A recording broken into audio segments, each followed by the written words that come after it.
Hello வணக்கம். ஃப்ளவரை channel பார்த்து கொண்டிருக்கும் அத்தனை அன்பு உள்ளவங்களுக்கும் இனிய நற்காலை வணக்கத்தை தெரிவித்துக் கொண்டு இன்றைய தினம் என்ன பார்க்க போகிறோம்? Tip number 11. பொதுவாக ட்ரெயினில் பிரயாணம் செய்யும்போது ஸ்டேஷனில் வரும்போது என்ன செஞ்சுருவோம்?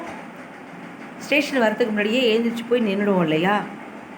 2 நிமிஷத்தில் இறங்குற ட்ரெயினாக இருந்தால் நின்றுட்டு உடனே புறப்படுற ட்ரெயினாக இருந்தால் நம்ம போய் நிற்கலாம். அது முன்னாடி போய் நிற்காதீங்க, கொஞ்சம் தள்ளி உள்பக்கமாக நிற்கணும்.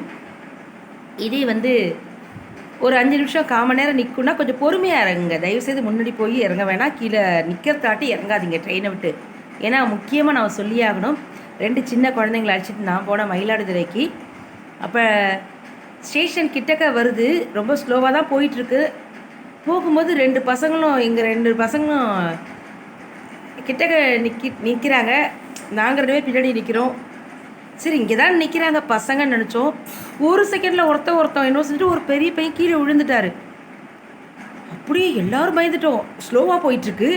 ஆனால் அதே சின்ன பையன் முன்னாடி தள்ளி இருந்தாப்புலனா கீழே விழுந்திருப்பார் ட்ரெயின் கீழே. இதே கொஞ்சம் தள்ளி விட்டதால் தூரமாக அவர் இங்கே விழுந்தாருன்னா நாங்கள் ட்ரெயின் அங்கே போய் நிற்கிது.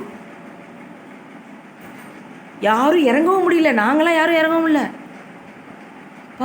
நான் பயந்த பயம் இன்னமும் சேர்க்குது.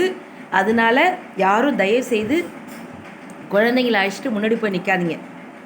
எல்லாருமே வந்தோம், நிறைய பேர் வந்தோம், ரிலேட்டிவ்ஸ் அவ்வளோ பேர் இறங்கணும். மொத்தமாக நிறைய பேர் தான் இறங்கி போய் ட்ரெயினில் இறங்குறோம். ஆனால் பார்த்தீங்கன்னா எப்படி அந்த மாதிரி நடந்துச்சுனே தெரில. ரொம்ப அதனால தான் நான் சொல்கிறேன், இந்த கண்டிப்பாக யாரும் ஸ்டேஷன்கிட்ட போய் நிற்கிறதுக்கு முன்னாடி போய் ட்ரெயின்லேருந்து யாரும் கிட்டக்க போய் நிற்காதீங்க. தயவுசெய்து குழந்தைங்களை வச்சுட்டு சுத்தமாக போகாதீங்க, நின்னதுக்கப்புறம் இறங்குங்க அப்படின்ற இந்த தகவல் கண்டிப்பாக நான் அன்றைக்கி கொடுத்தே ஆகணும். என்ன எல்லாம் ரெடியாக இருக்கீங்களா? ஓட்டு போடலாமா? நான் ரெடி ஆகிட்டேன், நீங்கள் ரெடி ஆகிடுங்க. சீக்கிரமாக போய் ஓட்டை போட்டு வந்துடுங்க, மறக்காதீங்க. கண்டிப்பாக ஓட்டுரிமை நமது கடமை. போட்டுருவோம். பாய். போட்டுட்டு பேசுகிறேன்.